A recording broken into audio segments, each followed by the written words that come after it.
ओम शांति। आत्मा में टिक कर शिव बाबा की याद में सुनते हैं 29 जून 21 की मुरली में 4 सब्जेक्ट रूपी मक्खन। याद में सुनेंगे तो मक्खन से शक्ति मिलेगी।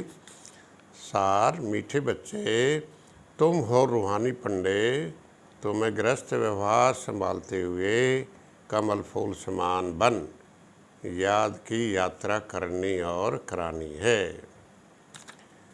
ज्ञान के सब्जेक्ट पर बाबा कहते, बच्चे मैं तुम्हारा रूहानी श्रृंगार करने आया हूँ।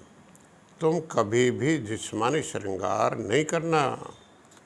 तुम्हारा है सतो प्रधान श्रृंगार, जिससे तुमको सतो प्रधान सूर्यवंशी राजाई में जाना है। तुम बेगर हो, बेगर भिखारी हो। तुम्हें फैशन का शौक़ नहीं होना चाहिए।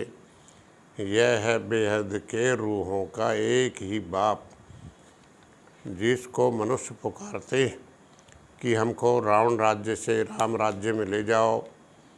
बाप समझाते हैं देवी देवता जो भारत के मालिक थे अब नहीं है। मैं तुम सब भारतवासियों को इस तमो प्रधान आसुरी दुनिया नरक से निकाल स्वर्ग की महारानी बनाता हूँ। इस समय भारत का कितना अकल्याण हुआ पड़ा है। बाप आकर कल्याण करते हैं। बाबा आया हुआ है हम बच्चों को राज्य भाग्य का वर्षा देने। ज्ञान मार्ग सिर्फ एक बाप ही सिखाते हैं। तुम बच्चों का आधा कल्प है ज्ञान का दिन, आधा कल्प है भक्ति की रात। बाबा कहते ये 84 जन्मों का चक्कर है। इस चक्कर को जानने से तुम क्या बनते? चक्रवर्ती राजा बनेंगे। दिन प्रतिदिन सीढ़ी नीचे ही उतरते रहते हैं। सीढ़ी उतरते उतरते बिल्कुल ही पतित बने हैं। अभी अर्थात कल योगी कोई सीढ़ी चढ़ नहीं सकते। ये वर्ल्ड की हिस्ट्री ज्योग्राफी रिपीट होती रहती है। विनाश सामने खड़ा है। बच्चों को समझा जाता है कि विनाश के पहले बाप से वर्षा ले लो, परंतु कुंभकर्ण की नींद में सोए पड़े हैं।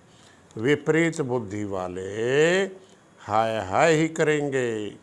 तुम्हारी जय जयकार हो जाएगी। नरक का विनाश हुए बगैर स्वर्ग कैसे बनेगा? तुम हो दैवी संप्रदाय, वह है आसुरी संप्रदाय। विश्व की बादशाही का माखन तुमको मिलता है। शिव बाबा ज्ञान का सागर, पतित पावन, सर्व का सदगति दाता है। ब्रह्मा द्वारा पतित से पावन बनाते हैं।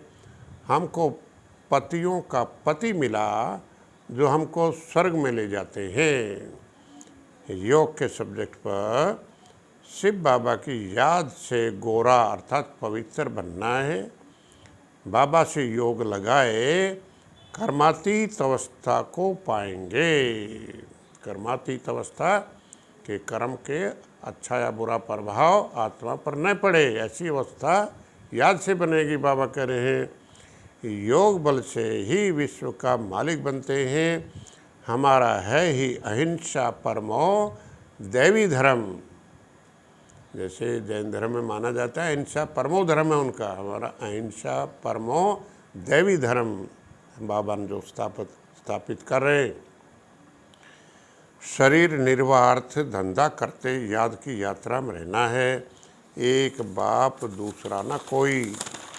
धारणा के सब्जेक्ट पर घर गृहस्थ में रहते कमल फूल समान रहना है। सभी विकारों का त्याग करना है। गृहस्थ व्यवहार में तंग नहीं होना। बड़ी हिम्मत और महावीर पना चाहिए। बाप का बनकर पति थोड़े ही बनना है। बाबा कहते बच्चे किसी भी देहधारी में मोह की रग नहीं जानी चाहिए, नहीं तो फंस पड़ेंगे। रोना नहीं है, चाहे कोई भी परिस्थिति आए। ज्ञान श्रृंगार कर स्वयं को स्वर्ग की परी बनाना है। इस तमो प्रधान दुनिया में जिस्मानी श्रृंगार, शरीर का श्रृंगार नहीं करना। वरदान दिया बाबा ने, न्यारे और प्यारेपन की योग्यता द्वारा लगाव मुक्त बनने वाले सहज योगी भव। न्यारे और प्यारेपन की योग्यता द्वारा लगाव मुक्त बनने वाले सहज योगी भव। सहज योगी जीवन का अनुभव करने के लिए सर्व लगाव से मुक्त बनो। देह से भी, देह के संबंधों से, पदार्थों से, सबसे अलग कि ये सब बाबा का है, मेरा नहीं है। जितना जो न्यारा बनता उतना प्यारा अवश्य बन जाता है। स्लोगन, स्वपुरुषार्थ और सेवा के बैलेंस द्वारा बंधन संबंध में बदल जाएगा। फिर सुने, स्वपुरुषार्थ और सेवा के बैलेंस द्वारा, स्वपुरुषार्थ जितना हम योग लगाते हैं, धारणाएं करते हैं, तो स्व का पुरुषार्थ है, और सेवा, स्वपुरुषार्थ और सेवा के बैलेंस द्वारा बंधन संबंध में बदल जाएगा, सुखदायी बन जाएंगे संबंध।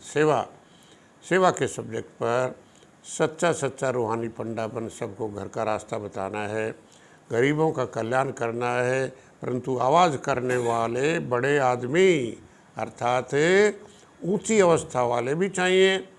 तुम हो सबको रोने से बचाने वाले, अज्ञान की नींद में सोने वालों को जगाना है। अच्छा, हम सब की तरफ से बाप दादा को बहुत बहुत धन्यवाद। Thank you. ओम शांति।